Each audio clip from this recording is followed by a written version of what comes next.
ओम नमः शिवाय गुरवे सच्चिदानंदमूर्तये निष्प्रपंचाय शांताय निरालंबाय तेजसे। हरिओम प्रभु जी। आज के इस अध्यात्म परिषद में आप सबका स्वागत है। आज का प्रश्न वेस्ट बंगाल से प्रवीर बागची जी का है। आगे उन्होंने जो प्रश्न पूछा था उसकी जो चर्चा हमने की उसमें से ये नया प्रश्न निकला है और थोड़ा समझने जैसा भी है, अच्छा प्रश्न है। तो इसकी चर्चा अब थोड़ी गहराई से करनी पड़ेगी। आप भी समझने का प्रयत्न कीजिएगा। आप लिखते हैं कि आपने कहा हमारा शरीर जड़ है, यह बात मैं भी मानता हूँ। अच्छा, ये शरीर जड़ है ऐसा मैंने कहा और ये बागची जी भी ये बात मानते हैं, लेकिन जड़ पदार्थ कैसे चेंज हो सकता है? चेंज माने परिवर्तन। Radio, TV, fridge, motor bike, ये सब अगर हम शोरूम में रख दे तो इसका कोई चेंज न होगा, क्योंकि ये सारी चीज़ें जड़ प्रधान है। लेकिन शरीर जड़ प्रधान होने पर भी इसका चेंज होता है। पहले बच्चा, फिर जवान, फिर बुजुर्ग होता जाता है। तो इसको कैसे समझे?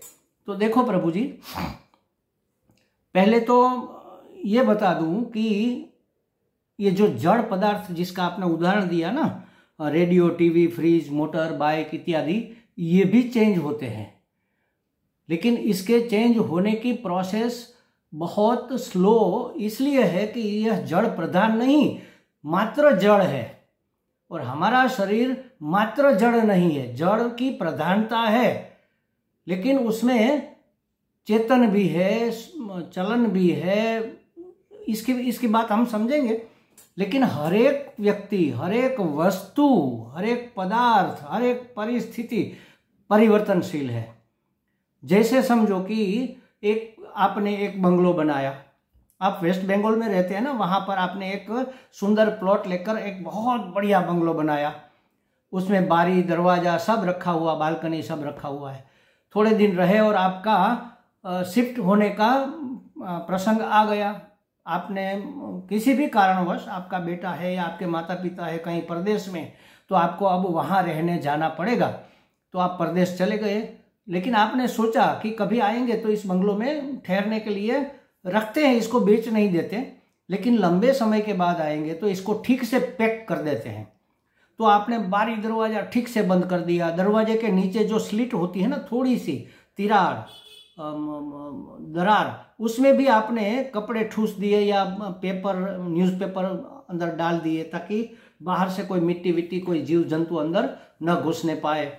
आपने सब जो मेन होल थे पानी के, एग्जॉस्ट के, वो भी बंद कर दिए, उसके ऊपर भी कुछ ना कुछ रख दिया, ढक दिया। अब कहीं से कोई हवा तक आती जाती नहीं। अब आप चले गए अमेरिका या ऑस्ट्रेलिया या जर्मनी, कहीं पर भी। अब 5 साल 10 साल तक आना नहीं हुआ। 10-15 साल के बाद जब आए तो आपने दरवाज़ा खोला अपने बंगलो का, वेस्ट बंगाल का, और देखा कि अंदर तो काफ़ी सारे कचरा जमा हुआ है। कहाँ से आया? दीवारों में दरारें पड़ गई है, दीवार में से वो पोड़े निकल रहे हैं, मतलब वो गिर रही है, क्षार लग गया है, कहीं कहीं कलर, कहीं कहीं प्लास्टर उखड़ गया है और सब जर्जरित हो गया है। कैसे हुआ भाई?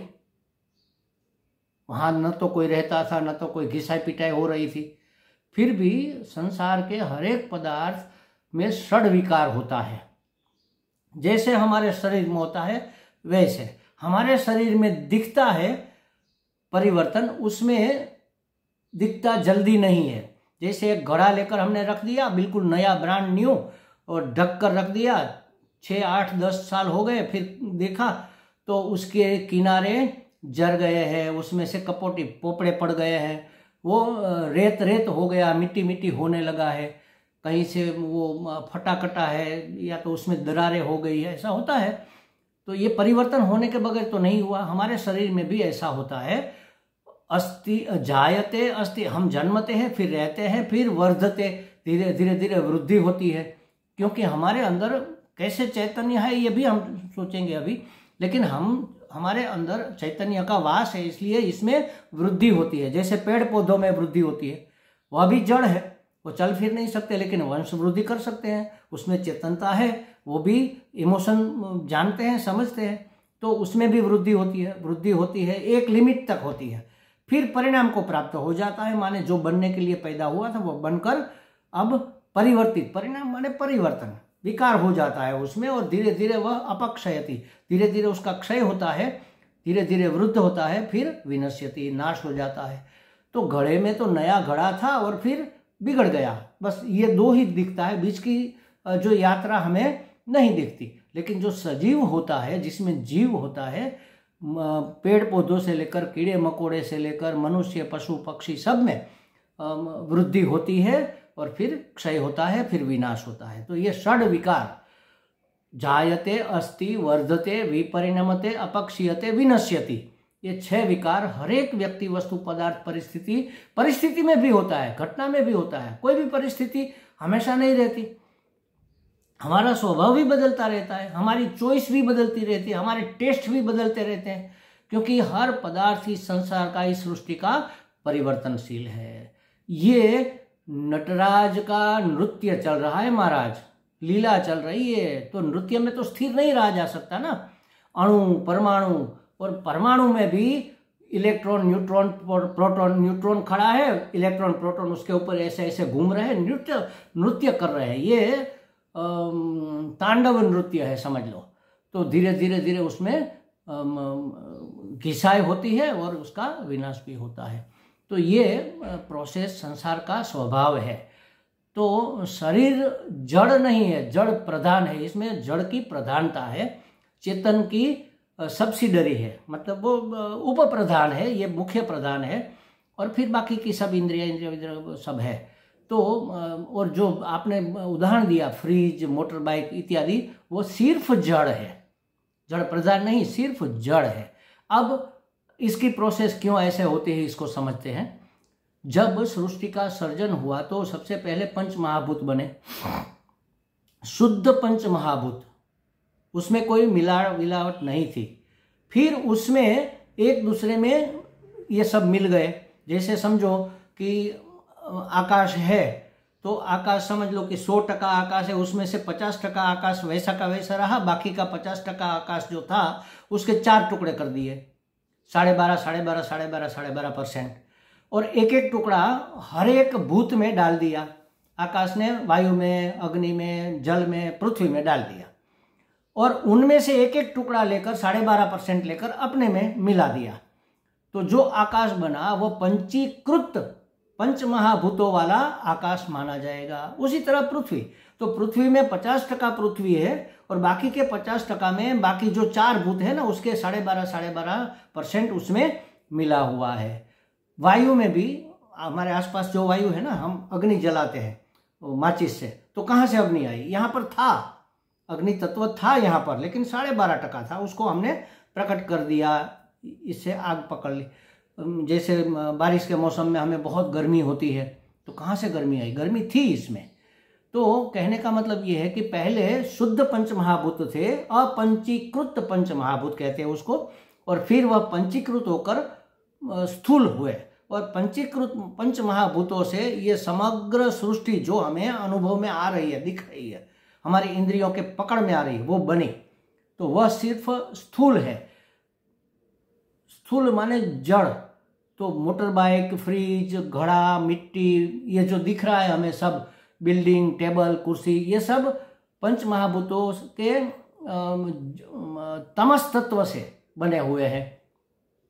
पंच महाभूतों के रजस तत्व से हमारा प्राण बना हुआ है, हमारी इंद्रियां बनी है, और अपंचीकृत पंच महाभूतों के सभी के सत्व गुण से हमारा सूक्ष्म शरीर बना है।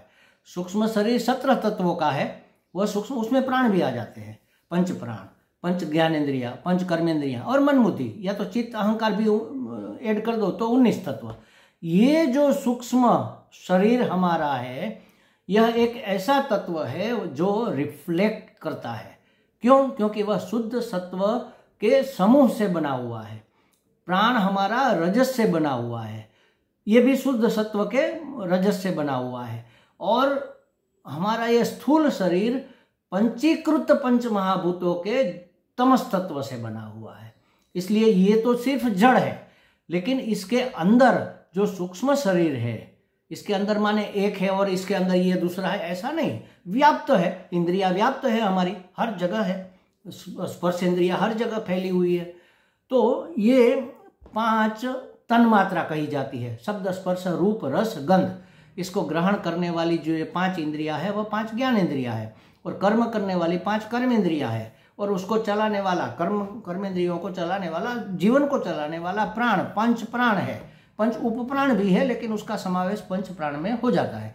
और मन बुद्धि कह लो, या तो मन बुद्धि चित्त अहंकार कह लो। ये जो सूक्ष्म शरीर है वह ऐसा तत्व है जो किसी न किसी वस्तु को रिफ्लेक्ट करता है।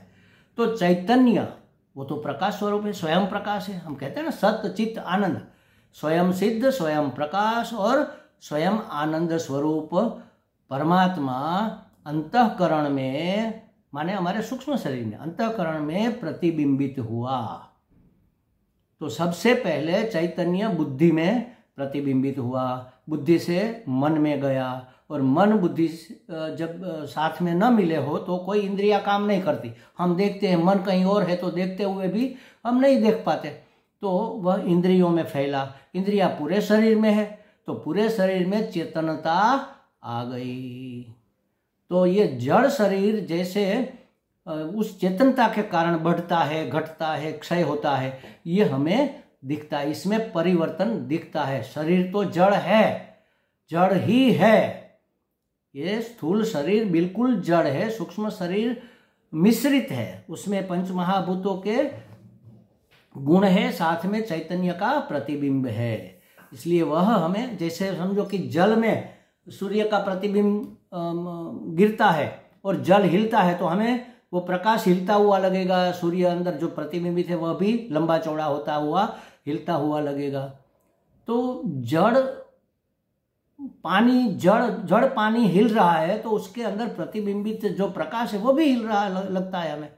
तो उसी तरह ये चैतन्य, चेतन, उसके कारण ये शरीर की पोषण लेते हैं ना, अनाज वनाज वगैरह, तो उसकी वृद्धि होती है। जैसे पेड़ पौधे की वृद्धि होती है, वह हवा पानी खातर लेकर पौधा बड़ा वृक्ष बन जाता है और फिर नष्ट हो जाता है। उसी तरह यह शरीर जड़ चेतन का मिश्रण है, इसलिए इसमें परिवर्तन होता है। परिवर्तन तो हर एक में होता है, लेकिन हमें दिखता नहीं है, वो बढ़ता नहीं है, वह घटता मात्र है। एक बार बन गया फिर उसका क्षय, क्योंकि घड़ा हमने बनाया तो मिट्टी से जो परिणाम हमें चाहिए था वो तो हो गया, माने जायते अस्ति वर्धते ये सब हो गया, तब घड़ा हमें नजर में आया। अब क्या रहा? अपक्षीयते, क्षय होना, और विनश्यति, तो उसका क्षय भी होता है, उसका विनाश भी होता है, क्योंकि वह मानव निर्मित या कुदरत निर्मित कह लो पहाड़ है, तो पहाड़ तो बन ही गया ना। तो अस्ति जायते वर्धते ये सब उसमें हो गया, तब हमें पहाड़ दिखेगा, अनुभव में आएगा। अब पहाड़ में क्या बचा? परिणाम को प्राप्त हो गया, जायते अस्ति वर्धते विपरिणमते तक तो हो गया, तब हमें पहाड़ नजर में आया, ये सर्जन हो गया। अब उसमें क्या रहा? अपक्षीयते, क्षय होना और विनश्यति। तो बारिश में वह धुलता जाता है, गर्मी में वह फूटता जाता है, ठंडी में वह संकुचित होकर टूटता जाता है, और धीरे धीरे उसमें से पत्थर गिरते गिरते नीचे आते हैं। तो पहाड़ जितना हाइट वाला होता है उतना नहीं रहता, सालों बाद, सदियों बाद वो घिस घिस कर छोटा होता जाता है। जैसे घड़ा घिस घिस कर नष्ट हो जाता है, उसी तरह मनुष्य शरीर में वर्धते विपरिणमते तक की प्रक्रिया हमें देखने में आती है, क्योंकि वह मात्र स्थूल नहीं है, स्थूल और चेतन का संयोग, उसका मिश्रण है। इसलिए चेतन दिखता है बढ़ता हुआ, आगे की जो प्रोसेस जो हो रही है वो होती हुई हमें दिखती है। और बाकी जो स्थूल पदार्थ, मोटर बाइक है, तो मोटर बाइक बनने के बाद ही तो हमारे सामने आएगा। पहले वो लोहा आया, उसको पिघलाया, उसमें से उसके वो चक्के वक्के सब उसके पार्ट्स बने, फिर उसको असेंबल किया और फिर हमारे सामने आया। तो विपरिणामते तक तो होकर फिर हमारे सामने आता है। अब उसमें दो ही बातें बची, अपक्षीयते और विनश्यति। उसका क्षय होगा और विनाश होगा, उसमें भी ये सब घटनाएं घटती है। लेकिन जो चेतन जिसको हम मानते हैं सजीव, चेतन माने सजीव, चेतन तो हर जगह है, लेकिन वहां पर अभिव्यक्त होने का माध्यम नहीं है, यहाँ अभिव्यक्त होने का माध्यम है। तो जिसको हम सजीव मानते हैं उसमें जायते तक बातें हो सकती है, जन्मा, फिर उसका धीरे धीरे वो टिकता है, बढ़ता है, बड़ा होता है, बड़ा होता है, बड़ा होता है, परिणाम को प्राप्त होता है और फिर उसका क्षय होता है। इसलिए स्थूल शरीर में हमें ये षड विकार दिखते हैं। सजीव वस्तु में, सजीव व्यक्ति पदार्थ में, पेड़ पौधे, पशु पक्षी, मनुष्य, जीव जंतु में ये षड विकार में से 6 विकार हमें दिखते हैं।